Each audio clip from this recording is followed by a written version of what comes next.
There was a green plant that medieval people treated like a living ration pack. Pound for pound, it could deliver more protein than most meats once it was dried. It carried iron like a weapon, calcium like a shield, and enough vitamins to pull a body back from the edge after winter. It wasn't exotic. It wasn't farmed behind walls. It showed up uninvited, along fence lines, beside streams, in abandoned corners of fields, so common you could step over it 100 times and never think to eat it.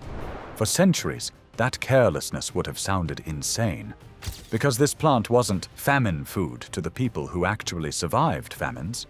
It was dependable fuel. Roman-era writers noted it as something that fortified the body. Monastic houses treated it as a charitable staple, growing it on purpose not because it was fashionable, but because it was hard to kill and impossible to price gouge.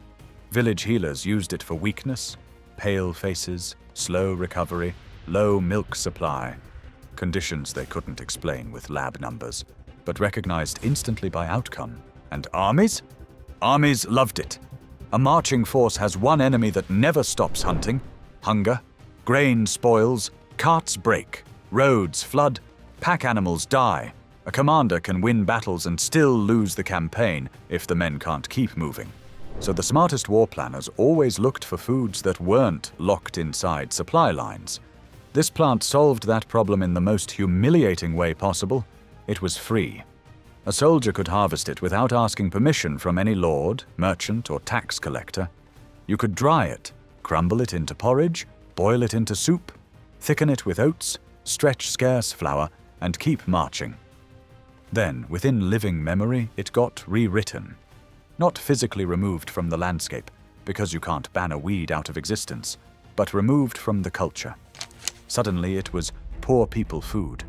Suddenly it was inferior. Suddenly it was something respectable kitchens didn't serve. Recipes vanished from the mainstream, teaching vanished from the home. And in the space of one generation, a protein source that had backed entire societies quietly slipped out of the Western diet, like a page torn from a book when no one was looking. To understand why a plant like that mattered, you have to think like a quartermaster, not a chef. In the ancient world, victory wasn't just tactics, it was calories. A force on campaign needed dense food that could travel, store, and keep men strong enough to carry armor, dig ditches, build camps, and fight again the next day. Rome's legions were famous for discipline, but discipline doesn't fill an empty stomach. A legion moving through unfamiliar territory faced constant risk. Farms stripped bare, granaries burned, bridges destroyed, supply convoys ambushed. Even when commanders planned perfectly, weather and bad roads could turn guaranteed provisions into a rumor. That's why Roman soldiers became experts at scavenging the landscape. Not reckless foraging, strategic harvesting. They learned which wild plants could be trusted, which were seasonal, which could be preserved, and which could keep your body from collapsing. One of the most reliable was the plant that fights back. Stinging nettle, the one you learn to fear as a child because it punishes bare skin. The plant that seems designed to teach you a lesson. But the sting is a trick. Tiny needles filled with irritating compounds that vanish the moment you cook or dry it. Heat turns the weapon off.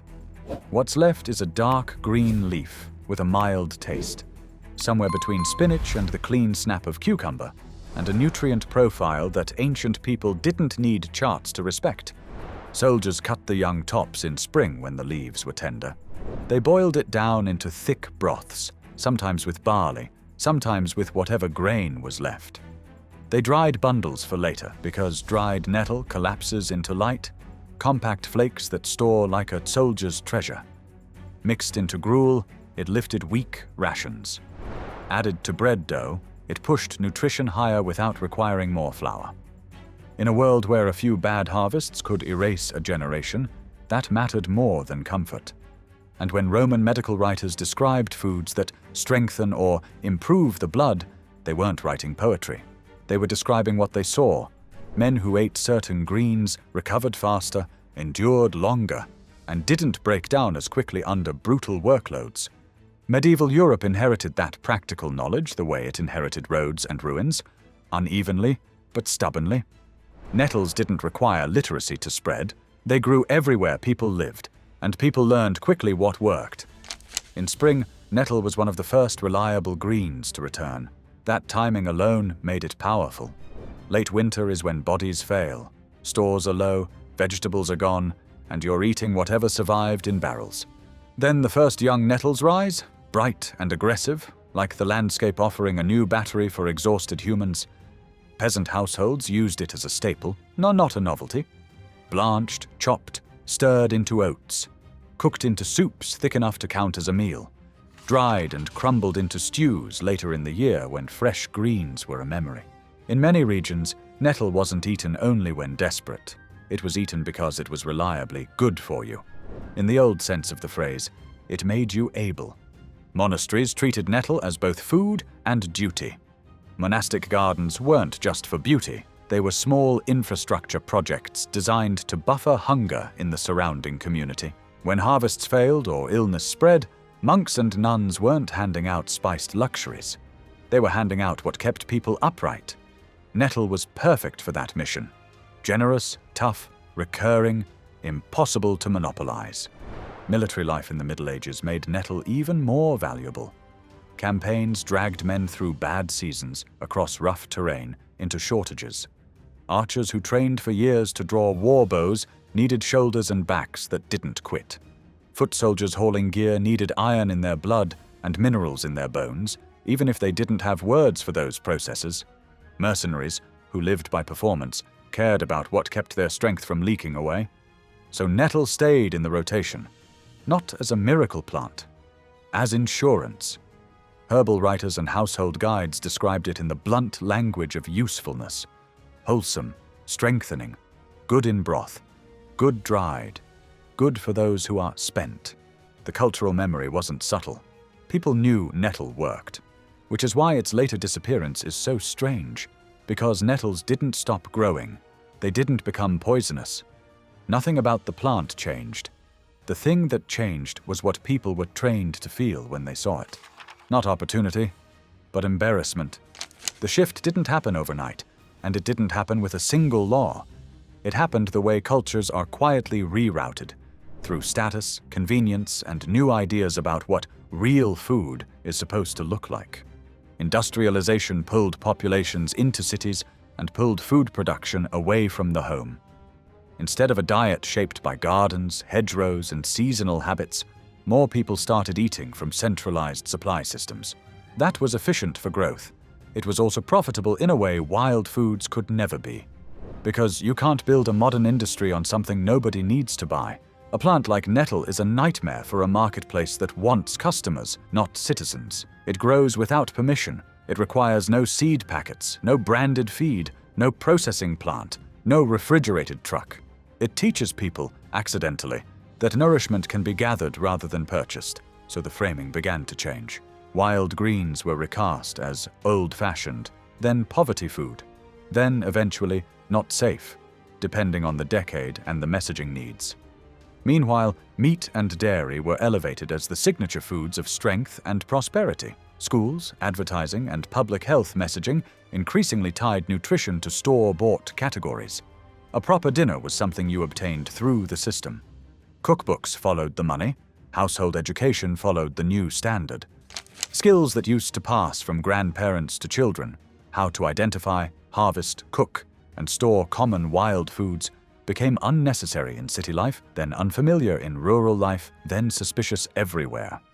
By the mid-20th century, the psychological transformation was nearly complete. In many places, nettle survived in memory only as a sting, not as a meal. People who had eaten it during ration years associated it with hardship and wanted distance from that identity. Prosperity meant clean packaging, gleaming kitchens, and protein that arrived without mud on it. And once the knowledge chain breaks, it breaks fast. One generation doesn't teach the next. The next grows up thinking it was never normal. And soon the idea that armies once treated nettle as strategic food sounds like folklore, even though the plant is still right there, growing behind the supermarket loading dock. If you measure nettle the way modern nutrition labels measure it, the numbers create an awkward problem. Fresh nettle leaves contain significant protein for a green plant, enough that, when compared by fresh weight, it can sit surprisingly close to certain animal foods. But the real punch comes after preservation. Drying concentrates everything. Dried nettle can reach protein levels that start to look less like vegetable and more like the kind of powdered products sold in tubs with aggressive branding. And it's not just protein. Nettle carries iron in quantities that explain why traditional healers associated it with building blood. It's rich in minerals that matter for bone and muscle function, and it contributes vitamins, especially those tied to recovery and resilience. It also brings fiber and plant compounds that don't exist in meat at all, and it does it without cholesterol or lactose issues. In other words, it doesn't just imitate commercial protein sources, it arrives with a different set of advantages. That's the part that doesn't fit the tidy story modern consumers are raised on. The tidy story says protein is something you purchase, usually from animals, and that strength is the product of an industrial chain. But nettle suggests a different reality. Strength can also come from landscapes and habits, things that don't generate invoices. Now imagine trying to scale a business model around that contradiction. A corporation can sell you beef. It can sell you milk. It can sell you protein. It can sell you an identity. But it can't sell you a weed that grows in ditches unless it first convinces you that the ditch version is unacceptable and the packaged version is safe and premium. So the cultural script had to change. The wild plant becomes suspicious, while the same plant, dried and bagged with a label, becomes a wellness product. What used to be normal becomes niche. What used to be abundant becomes rare. And once that happens, prices can climb without anyone laughing. That's why the modern nettle revival is so strange on its face. You can now find nettle tea, nettle capsules, nettle powder, sold as if it's a discovery. While the exact same plant grows freely outside, the profit isn't in the plant. The profit is in the distance between people and the knowledge that it was ever food.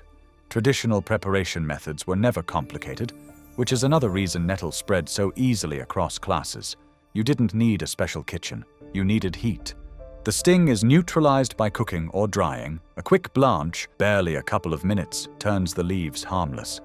After that, nettle behaves like any other green. Chop it, stir it, press it, thicken it. The flavor is mild enough that it disappears into broths, but distinct enough to carry a fresh taste in early spring when everything else is starch and stored fat. One of the most common medieval uses was soup, because soup is the universal technology of survival. Start with onions if you have them. Add nettle. Add water or broth. Thicken with barley, oats, or coarse bread. You end up with something that doesn't look elegant, but hits the body like repair. Dense, mineral heavy. The kind of meal that lets you work after you eat it. Nettle also folded neatly into portable foods. Mixed with grains, it could stretch flour. Added to porridge, it could turn breakfast into fuel. Dried and crumbled into stews, it could make winter meals less empty. In parts of northern Europe, people fermented nettle into light spring drinks. Others pressed it for juices used in kitchen tricks long before commercial additives existed. It wasn't only poor cooking. Wealthy households served nettle as a seasonal tonic, a way of marking the year. Winter is over, the green has returned, the body is awake again. Armies cared about a different trait: logistics. Nettle didn't need supply wagons, it didn't need storage barns. It could be harvested on the march, boiled over a campfire, and eaten immediately. If you're a commander who has watched a campaign collapse because the grain convoy got delayed, that kind of food isn't quaint, it's strategic. And once you see it that way, you start noticing how modern systems quietly eliminated foods that reduce dependence. Not because they're dangerous, because they make people harder to control through scarcity. There's a reason older military thinking obsessed over the landscape. A marching army is a moving stomach, and every extra mile stretches the chain that feeds it. Medieval commanders didn't romanticize foraging. They treated it as redundancy. If the main plan fails, what keeps the men moving? Nettle was one answer, and not the only one, but it was a brutally effective one because it grew where people lived and traveled, along roads, near water, around livestock enclosures, in the disturbed soil of human activity. In other words, exactly where an army actually passes. That detail matters. A plant that grows deep in untouched wilderness is less useful than a plant that follows civilization like a shadow. Nettles thrive in the mess humans create. That made them a hidden part of resilience. Wherever settlement existed, nettle wasn't far. Modern armies replaced that relationship with engineered rations and long supply chains. It works until it doesn't. When the chain breaks, the system doesn't have cultural memory to fall back on. Soldiers aren't trained to see food outside a package. Civilians aren't trained to see protein outside a store. The old skills look like hobbies instead of infrastructure. And that is the heart of the erasure. Not that people were forbidden to eat nettles, but that they were trained not to want to. They were trained to associate the plant with pain, poverty, backwardness, anything except strength.